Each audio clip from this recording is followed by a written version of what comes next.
One day, everyone you know will experience death. And despite millennia of science, physics, philosophy, religion, nobody truly knows what happens next.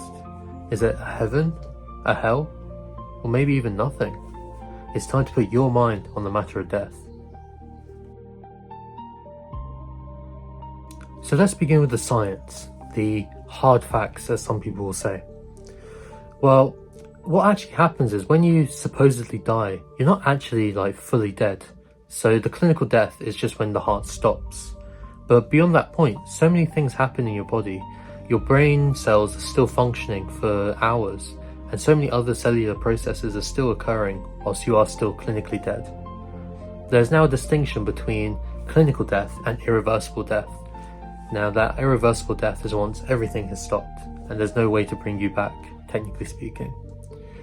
So science can teach us about the actual bodily functions which change and which occur during death, but they struggle to talk about what consciousness does, and this is where stuff becomes quite strange.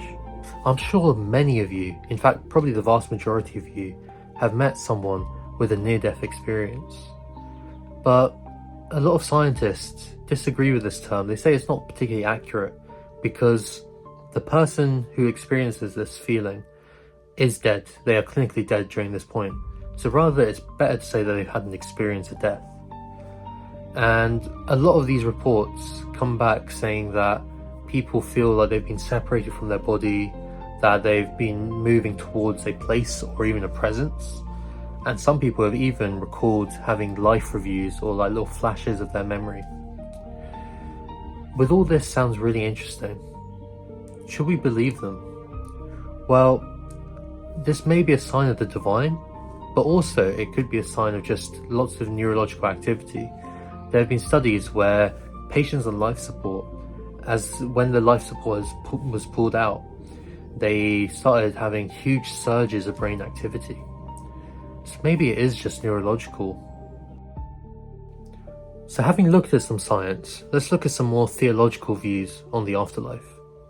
So Christians believe in a heaven and a hell, and sometimes even a purgatory. But even within that, there's so much discourse as to what those are. Some believe these are actual places where you're reunited with God or given to Satan to be tortured in a pit of hell and fire. But others believe it's more of a evaluative state of your life. So if you're doing well, if you're being respectful, acting as God would want you to, then you're in a state of heaven. Whereas if you're in hell, you're more likely to be doing sinful acts, and it's reflecting poorly on you. Other Eastern religions consider a cyclical life. So for example, Hinduism look at reincarnation. So upon death, you are judged and reincarnated as an animal, which is better or worse depending on your karma, the good acts that you've done in your life. Now, both of these look at more of a judgment of your life, which is quite interesting. So you're trying to aim towards a good. In contrast, some more Native American tribes look at just a general afterlife. So the Native American tribes look at what's called a happy hunting ground. So when you die, you go to this place and you're reunited with your ancestors, which I think is a really nice thing to think about. But this leads us into the hard problem of consciousness. While scientists can explain the physical concepts of consciousness, they struggle to explain the phenomenal subjective experience. And this is particularly due to their type identity theorist viewpoint, which they tend to assume. This states that mental states can be ontologically reduced to brain states. Now, this ontological reduction means that we're not saying that mental states link to brain states. There's no connection. It's that they are the same thing. So when you talk about mental states, you are talking about brain states. This means that when I feel pain, it's not that I'm feeling pain due to some sort of stimulus of C fibers. It is the C fibers themselves being stimulated, which is the pain.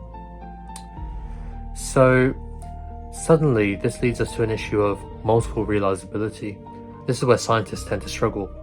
So if there is this reduction between, let's say, pain and C fibers, what about an octopus or a dog? Can they feel pain? they don't have the same fibers that I do. Let's call the octopus fibers O fibers, for example. When a octopus has its O fibers stimulated, there is no pain according to type identity theorists, since pain is C fibers stimulation, not O fibers.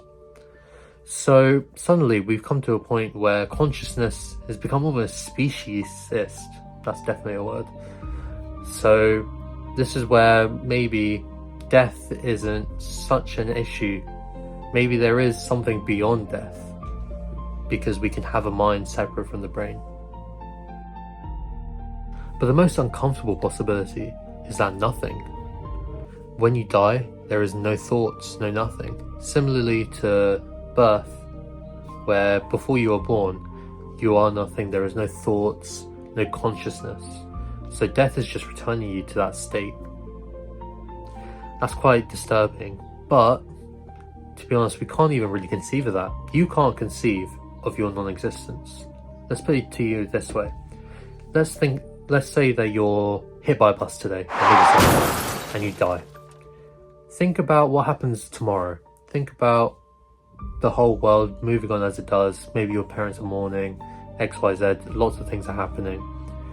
But the fact that you're trying to think about this is almost like you've got these magical eyes and you're just looking at the world, surveying it.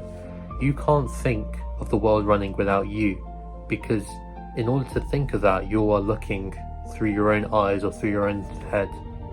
So really, there is no way to conceive of this non-existence. Perhaps death is the end. Or maybe it's something we can't even begin to describe. Either way, the fact that we exist at all may be the greatest mystery. In the meantime, keep questioning, keep wondering, and keep putting your mind on the matter.